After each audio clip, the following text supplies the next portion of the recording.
Previously, Yuya is despised by everyone in life for his looks, even his nuclear family reject him.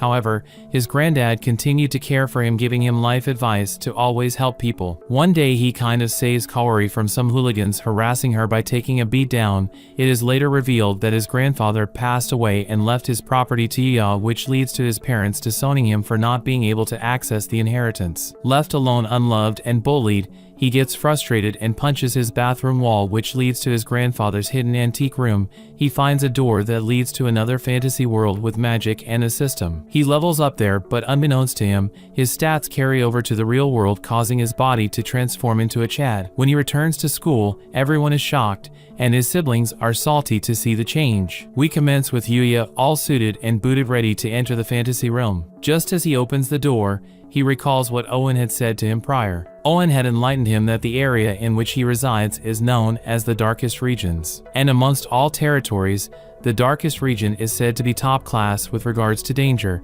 and with all those monsters Yuya defeats so easily, if they were to appear within a large city in a pack, they could destroy the entire city. The flashback ends with Yuya wondering how exactly the sage was living in such a dangerous place. After making his way into the forest and defeating a few monsters, he calls it a day, though he is slightly disappointed that he didn't come across any formidable foes deep inside the woodlands. While returning home, his attention is drawn by a little squeal. He rushes to the scene and finds a king orc with 20,000 attack power manhandling what appears to be a lost pup. Yuya lurks in the background in his camouflage state, observing the beatdown. Even though he feels sorry for the little creature, he contemplates if his current power level is enough to take on the king orc. Since he feels like he would be useless in this situation, he carries on his way back home, but his conscience stops him from taking another step when the pup continues to cry out loud. Yuya then thinks on what his grandfather would do in this situation and acts accordingly. He summons his spear and launches it towards the orc with the hopes of drawing its attention to him.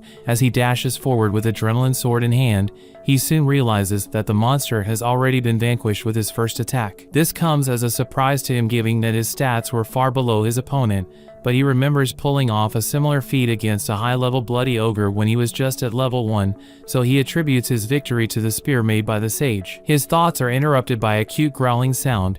As he turns around, he is met by the frowning face of the pup, who perceives Yuya to be an enemy. But he opens his item box and removes from it a healing potion he would like to administrate to the damaged animal, but it stands firmly on its grounds of defense until it passes out due to its injuries and fatigue. He quickly rushes over and revives it back to full health with the magic medicine. The animal wakes up and takes an instant liking to Yuya, which isn't surprising since he is the embodiment of Riz. We come to learn that the pup is actually an orphan black Fenrir of significant power and high intelligence with the ability to understand human speech. Yuya decides to adopt the Fenrir and takes it as an ally since he possesses a skill that allows him to take monsters as companions. Now that they are a unit, he settles on the name Knight for the black Fenrir, which seems to get it excited. The two make their way back to the cabin where they analyze the items obtained from defeating the king orc. For some reason, one of the items extracted from it was a hairbrush said to be so rare that it is acquired only once every few thousand years, and among the attributes of this hairbrush is that it nourishes the hair and revives bald and thinning hair back to full lushness. And as such,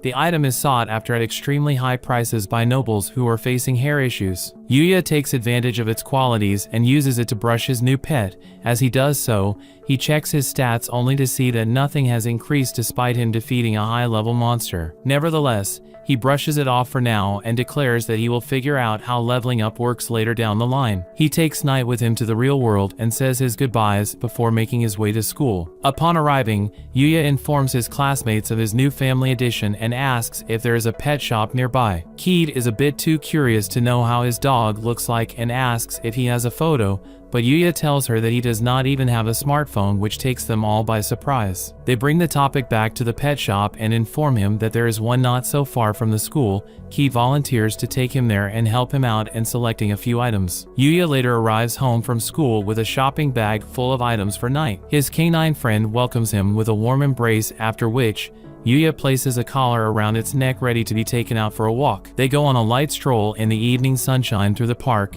and surprise, surprise, All the thirsty ladies are there in numbers fangirling over the king of Riz and his pet. A man with zero game walks so close to him hoping that a bit of Yuya's Riz will rub off on him. He later bumps into Kaori, who is also out for a walk.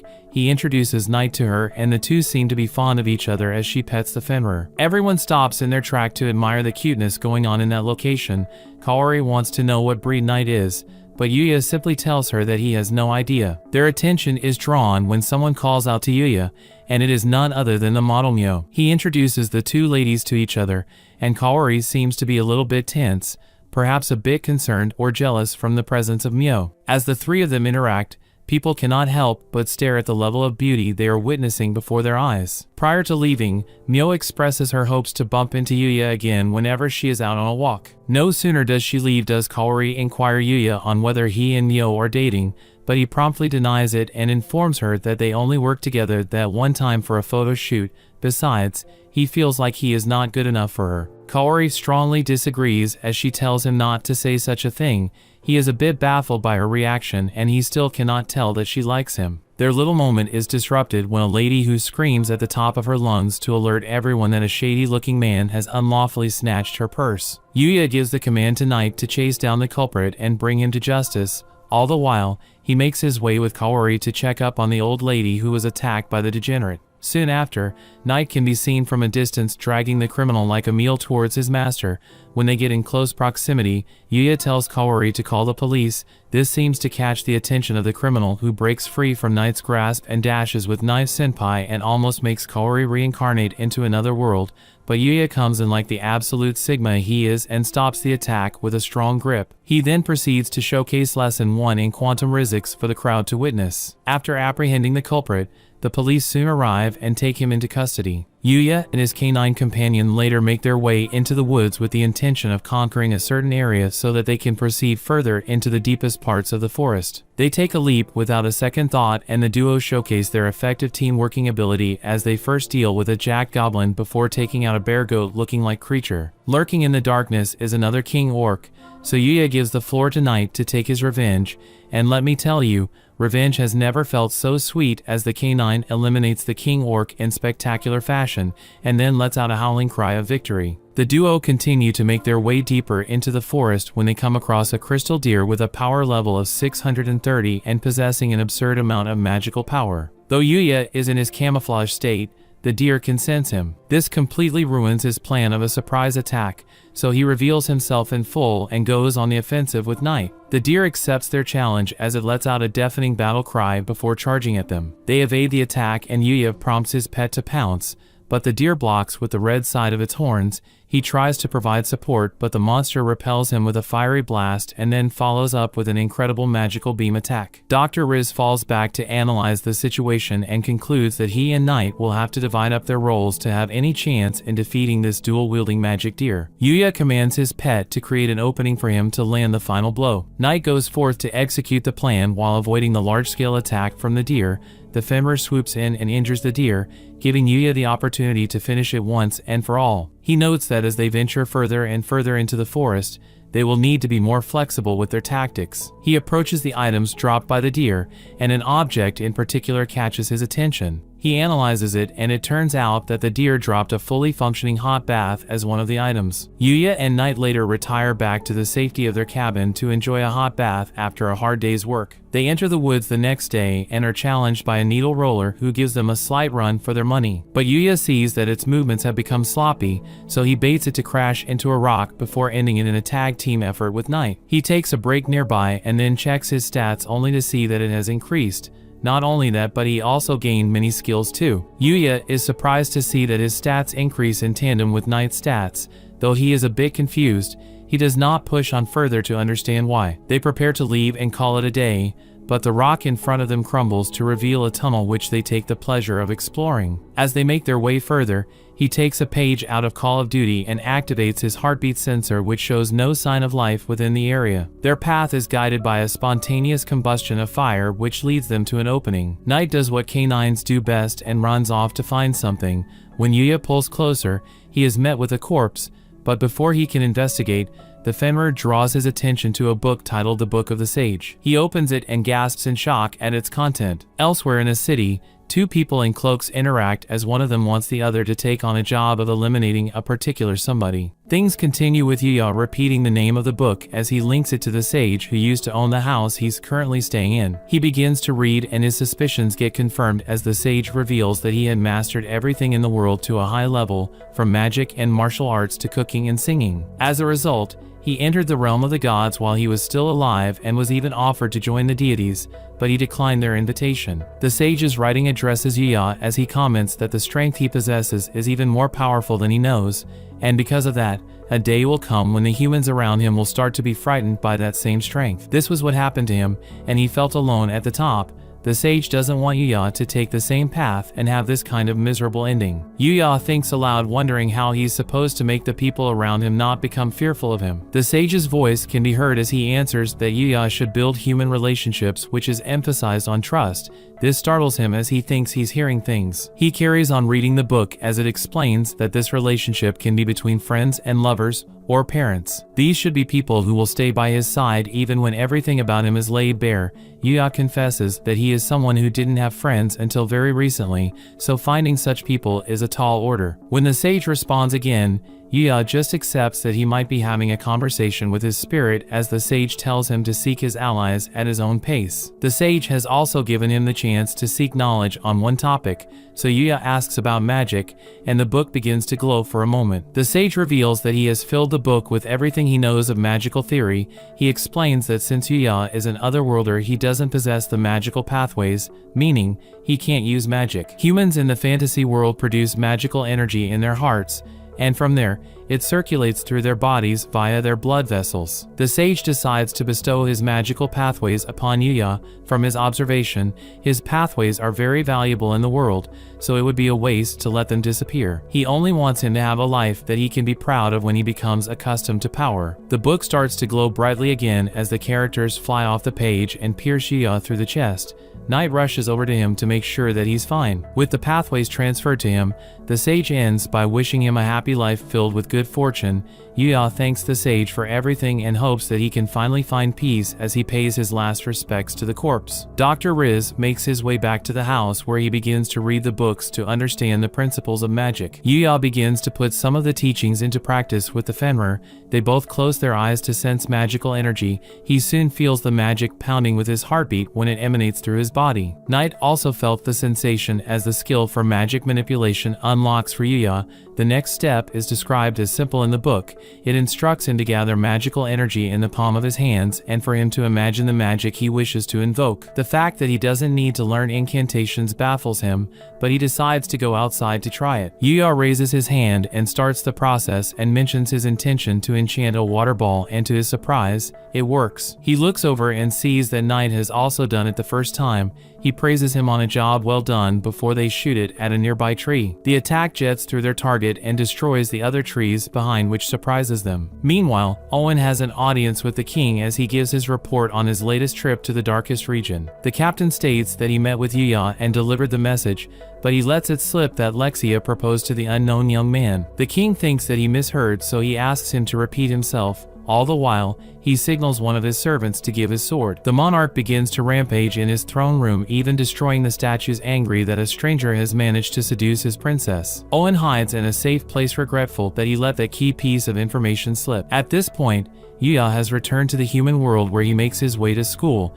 As the teacher takes the register, he is lost in thought about his newly acquired use of magic and warns himself to be careful when to use it. The teacher announces the upcoming off-campus study the school is holding. Everyone in the class is aware of this, but this news takes Yuya by surprise. Yukine advises him that he should be more aware of school activities before informing him that they will be going on a camping trip for 2 days as a class. The teacher continues her announcement, telling them that they will be put into teams of 4 people. The students get together in their groups. Keed is happy that she's in the same group as Yuya. Akira is also part of the firm and begins to show off, but he is interrupted by the newest personality Rin, who formally introduces herself. After meeting Yuya, she finally understands why all the girls are going crazy over him, as his chadness is oozing out of his body. She downplays it when Yuya overhears her and quickly changes the topic. Yuya is a little worried as he reveals that he doesn't have a rucksack. He remembers that his granddad used to travel a lot, so he might have one. Keith suggests that they should go shopping together instead. They decided to meet at the mall after school, and everyone is astonished that they are joined by Kaori, who introduces herself. Since she is the daughter of the chairman, the students are a little intimidated by her, and it doesn't help that she is attractive. She is happy to be joining them, knowing the mission plan of helping Yuya find a suitable bag. The boys pull Yuya to the side, impressed that he knows Kaori. He asks about Akira, and he's informed that the guy couldn't make it because something came up. The group proceed forward to the store where Kaori picks out the perfect camping bag for Yuya.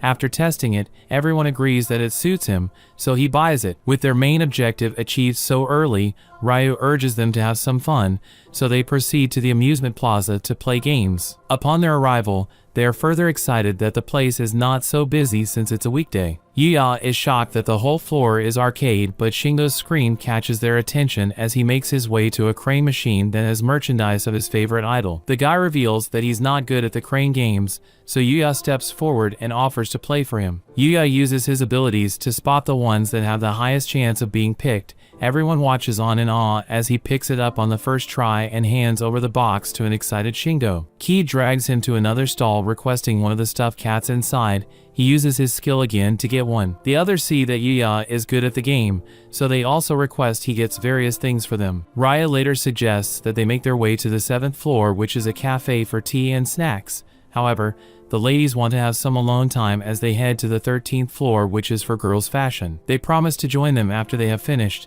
so the guys decide to take the lead on the hot drinks as they arrive at the cafe. Both Yuya and Ryu are laughed at by Shingo because they try to be sophisticated by taking coffee, but they find it bitter because they are not used to it. Meanwhile, back at the arcade, one of the machines has a broken wire and begins to spark. Shortly after, the lads' tea break is cut short when the fire alarm begins to go off, announcing a fire outbreak on the 10th floor. The guys spring up when they realize that the outbreak is at the arcade they were just at.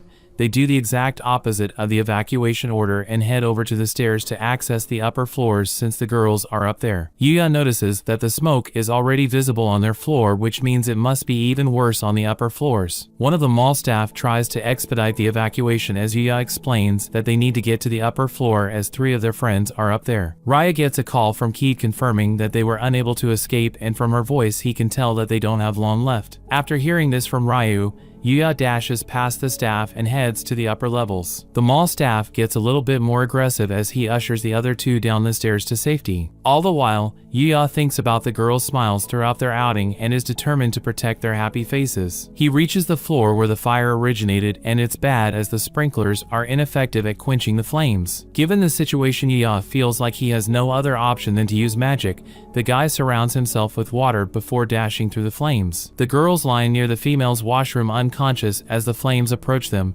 Kaori tries to hold on and manages to get a glimpse of Yuya's silhouette before losing consciousness too, but the Super Chad catches her before she hits the ground. After confirming that his friends are safe, he uses his location skill to check the building for anyone else who might be trapped too, and to his relief, they are the last to evacuate. Yuya grabs all 3 girls and coats them in his water magic as he prepares their escape, but unfortunately, the fire intensifies, and he's not sure if his magic can hold out. Meanwhile, outside, the firefighters are on site working to quench the blaze. They receive reports that there are 4 high school students remaining. Yuya runs through the building to find an exit, but the fire has blocked all the doors. The upper floors are starting to collapse as a ceiling falls on them. He manages to dodge. However, Kaori's badge falls and he notices and catches it. Yuya thinks fast and decides to create his path down, so he releases his power and begins to break his way through the multiple floors. The impact can be seen outside. Ryu and Shingo watch on with their mouths open, waiting for the dust to clear. The firefighters confirm that it is them on the first floor.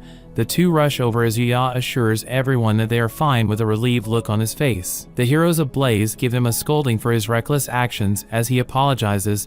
The girls are given oxygen to recover just as Kaori's father thanks Yuya for saving his daughter's life again. He returns her badge to her, which makes her happy. Seeing how the father and daughter interact makes him long for a proper family. As he arrives home, Knight jumps on him excited that he's returned, which makes Yuya feel loved. Meanwhile, back in the fantasy world, the deity of kicks named Usagi gets attacked by a mysterious girl with a sinister aura who is using the techniques of a divine archer. The girl reveals her goal to destroy the world, feeling like it's not worth protecting. She disappears and tells the rabbit that she will return. This worries him a little, so he decides that he must find someone to pass on his kicking techniques to so that they can help stop this new foe. That brings the episode to an end.